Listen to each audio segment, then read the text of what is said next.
Hello and welcome to my YouTube channel. Today I will talk about the Athenian Tetradrachm, which is probably the most iconic ancient Greek coin ever issued.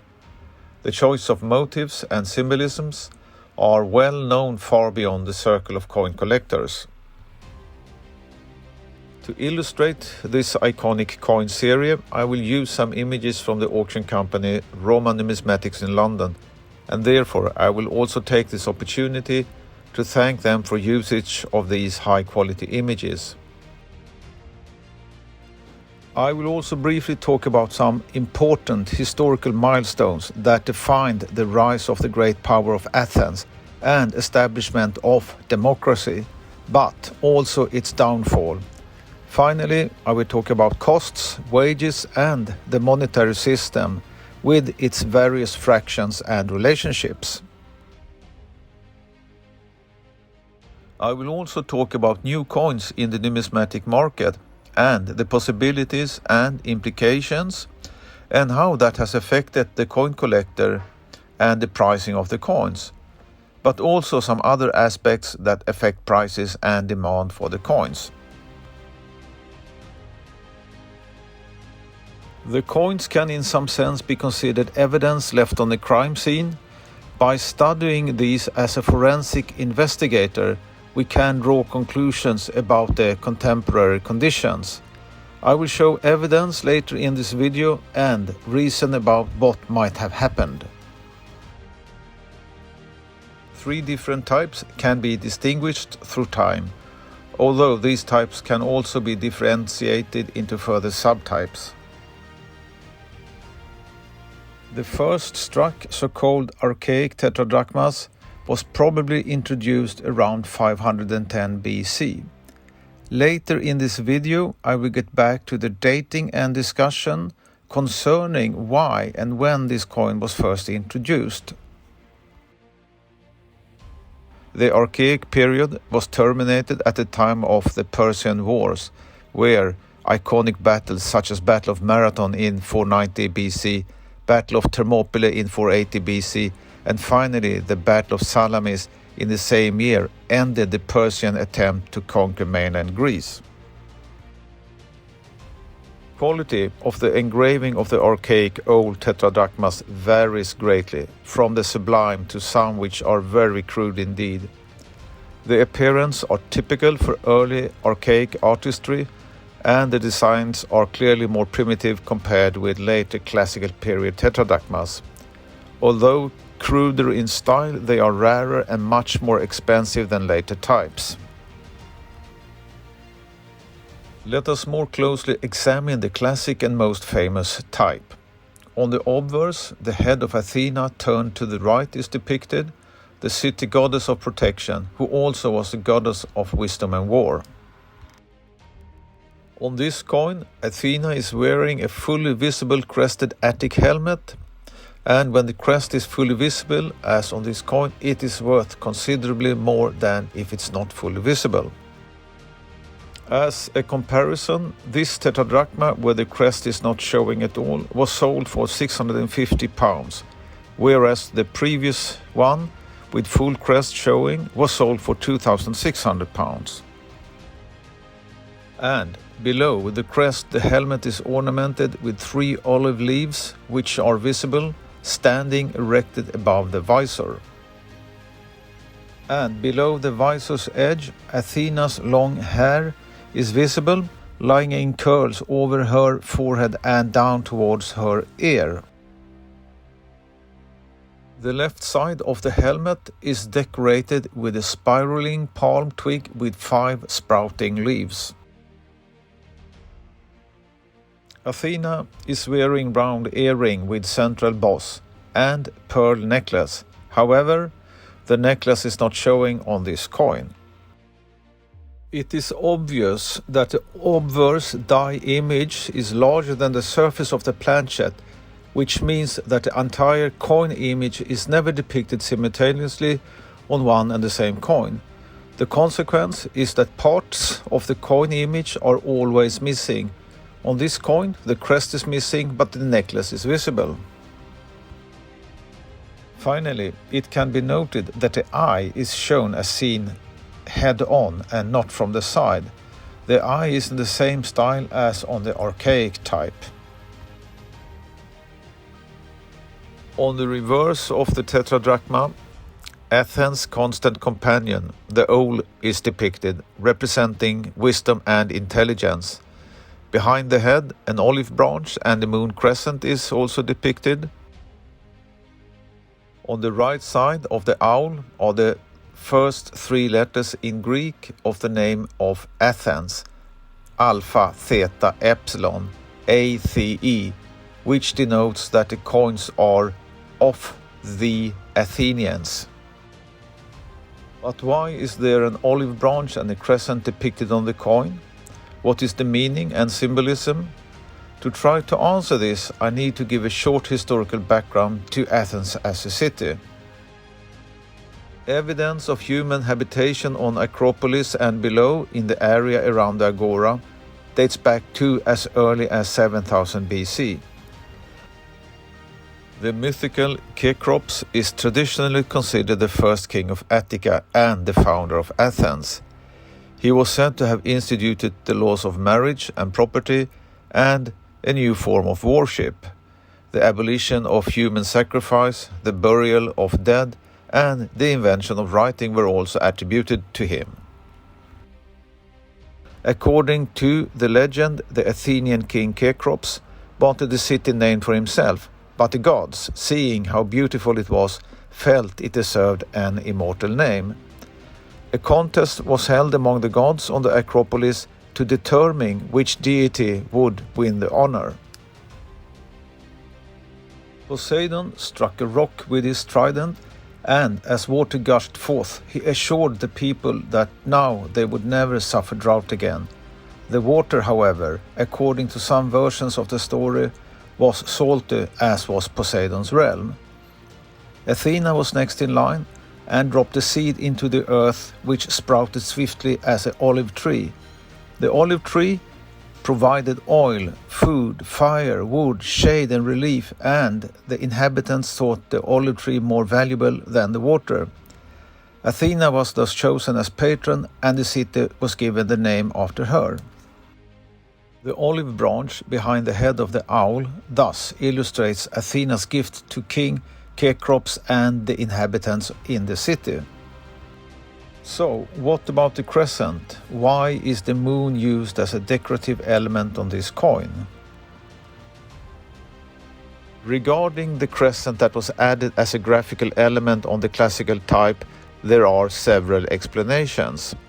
The simplest and possibly most likely is that the owl is a nocturnal bird, often associated with the moon and moonlight, and therefore the crescent is only a graphical element that reinforces the image of the owl as a nocturnal creature. Another explanation circulating is that the crescent moon is connected to the victories against the Persians, as the crescent moon first appears on the coins shortly after Athens' victory at the Battle of Marathon, fought beneath the waning moon in 490 BC. The crescent moon may also recall the crescent formation of the Greek ships at the decisive Battle of Salamis in September 480 BC. However, these explanations seem somewhat contrived, as the appearance of the Tetradrachmas was maintained unchanged until 404 BC, and where several important events, not least during the almost 30 years Peloponnesian War, could have caused similar graphical changes on the coins. As usual, however, the simplest explanation is often the most accurate. We'll now give a brief historical description of the change from archaic Athens, the various wars, the influence that the Attic Tetradrachmas gained in Greece, and the importance of the huge silver deposits at Larion, and finally the fall of Athens. The whole known ancient world is ruled by dictatorships, but something is soon about to change. The wealthy aristocrats held control of both the land and the Greek government, and in time the poorer landowners became enslaved, or nearly so, through debt to the wealthier citizens. First series of laws written to address these problems were provided by the statesman Draco in about 621 BC. He replaced the prevailing system of oral law and blood feud by a written code to be enforced only by a court of law. However, his laws were considered too severe. The penalty for most infractions was death, for even minor offenses, such as stealing a cabbage. So the great lawgiver Solon was called upon to modify and revise them. The adjective draconian has gone down in history as unforgiving rules or laws. Solon, though an aristocrat himself, created a series of laws which equalized the political power and, in so doing, provided the groundwork for Athenian democracy in about 594 BC. After Solon had finished his reforms, he traveled abroad for 10 years, so that the Athenians could not induce him to repeal any of his laws. After his long absence and return to Athens, Solon became an aggressive opponent of Pisistratus. In protest and as an example to others, Solon stood outside his own home in full armor, urging all who passed to resist the intrigues of the would-be tyrant. His efforts were in vain. Solon died shortly after Pisistratus usurped by force the autocratic power that Athens once freely bestowed upon Solon. Pisistratus was now the new master of Athens, and so by the use of force, which meant that he, in Greek terms, now was a tyrannus. Athenian industry and commerce expanded tremendously during the rule of Pisistratus, and he remained in power until his death in BC 527. His sons Hippias and Hipparchus succeeded him as tyrants of Athens. Hippias, who became the last tyrant of Athens, ruled after his father until BC 510, and under his rule Athens continued to prosper. However, after the assassination of his brother Hipparchus in BC 514, Hippias was driven to repressive measures. An attempt by nobles in exile to force their way back failed, but in BC 510, the Spartans under the king Cleomenes I invaded Attica, besieged the tyrant's party on the Acropolis, and forced their surrender and evacuation. Hippias was forced to leave Athens and was granted asylum with the Persian governor at Sardis. I will return to Hippias and the key role he played in the Persian invasion and the battle at Marathon in BC 490 later in this video.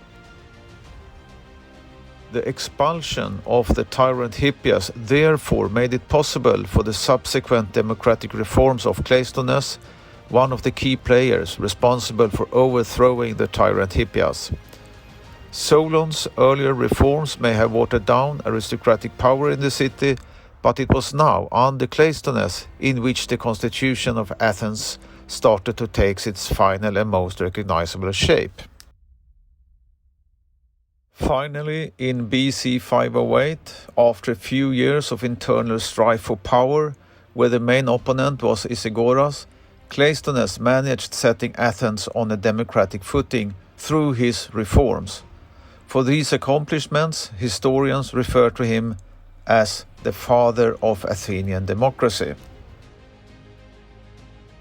Important principles for the newborn democracy were isonomia, equality before the law, and isagoria, freedom of speech. But to be included in the new democracy, you needed to be a citizen. And a citizen was a free man, at least 20 years old, landowner, and lived within the territory of the city-state. Women, freed slaves, foreigners, and children were not citizens. I have now painted a clearer picture of the development of Athens and the different time periods divided by those who ruled Athens. This division makes it easier to discuss Athens' different coin types and when it presumably took place. A rough division looks as follows. 1. Oldest Archaic time before about 594 BC under Draco's leadership. 2. The following period under Solon from about 594 BC. 3. The period of the last three tyrants, Pisistratus, Hippias and Hipparchus between 546 and 510 BC, and the last period under the leadership of Cleomenes from 508 BC. Now that I have painted the chronological division under different rulers, it also becomes easier to discuss with some conviction and credibility when and what coin types the earliest struck coins in the city of Athens consisted of. By the traditions represented in the works of Aristotle and Plutarch, Athenian coinage was introduced by Solon in 594 BC. However, hoard evidence shows that those literary references cannot be accurate, as they speak to a time long before coinage was first produced in Athens. The references either must be to drachma weights of silver rather than struck coined silver, or that the original text were subjected to later revisions. According to the general accepted timeline, the first coinage of Athens, known as Wappenmünzen, heraldic coins, appears to have been introduced in about 545 BC, which makes sense as this was when the power of Athens was seized by the tyrant Pisistratus. It would seem that local nobility were the driving force behind this early coinage, as the variety of designs, 14 in all, possibly represented shield-like family badges, hence the name Wappenmünzen. The small number of dies employed and the rarity of the coins both indicate that these were not substantial issues. This theory that the images on the coins represented coat of arms, which was introduced in 1924 by Seltman, has been generally disputed. However, in 1981, Kroll discusses a related approach to the mystery of these coins, and he suggests that the obverse design could be the badges of different mint officials, who attested that the coins are the correct weight and alloy. This could possibly explain the wide variety of obverses found on these coins. Once again, there is no hard facts supporting either of these theories, and we can only speculate of their meaning. The next logical step occurs when Hippias comes into power in 527 BC, and sometimes between 525 and 515 BC, the Wappenmünzen coinage was superseded by the new Gorgonean series. The old standard of the drachma, corresponding to the Corinthian standard for staters of 8.6 grams, were now superseded by the introduction of double weight coins in the denomination of tetradrachma of about 17.2 grams. This perhaps indicates that the Athenians planned to start using coins for the purpose of large transactions and international trade rather than for local use. Gorgonean tetradrachmas are among the most significant coinages of Athens. Prior to this coinage, the Athenians had struck nothing larger than didrachmas. Also, for the first time, the coin had a reverse design, a facing lion or panther. All Athenians' coins struck prior to this issue were essential uniface. This may be the first instance at any mint in the Western world when a full reverse type was employed. This, of course, would have a profound effect on the evolution of Greek coinage. The use of an obverse and a reverse design made it possible for the Athenians to move ever closer to issuing a true state coinage. In conclusion, I can state that it appears on relatively good grounds that the first coinage took place under Pisistratus, and it is logical to assume that innovations and changes are linked to changes in the power structure. We can see a series of changes in coinage and design that are most likely linked to the activity and change in power of the tyrants Pisistratus, Hippias and Hipparchus. The last major change to the Wappenmünzen series, with the introduction of the Tetradrachm and the two-sided design, appears to have taken place towards the end of Hippias' reign. The next logical change must have occurred in connection with the change of power around 510 BC, when Hippias is overthrown and Isagoras and Cleomenes comes to power. Possibly the first Athenian Tetradrachm with Athens and the owl are issued during the new administration led by Cleomenes. Please note, however, that what I'm trying to describe happened over 2,700 years ago, and real facts are rare. The best evidence is the coins themselves, which researchers have for a long time tried to interpret and arrange chronologically based on archaeological finds and written sources. The modern and latest computer-aided die studies makes die chains more correct and therefore also makes an important contribution to the relative order of die used for the coins.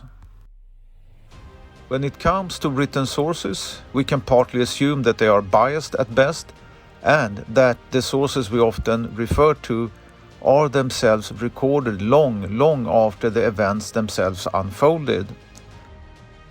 As examples of these sources that I myself use as a reference, Aristotle, who lived in 384 to 322 BC, lived approximately 200 years later, and Plutarch, who lived approximately 46 to 119 AD, which is over 500 years later after the actual events took place.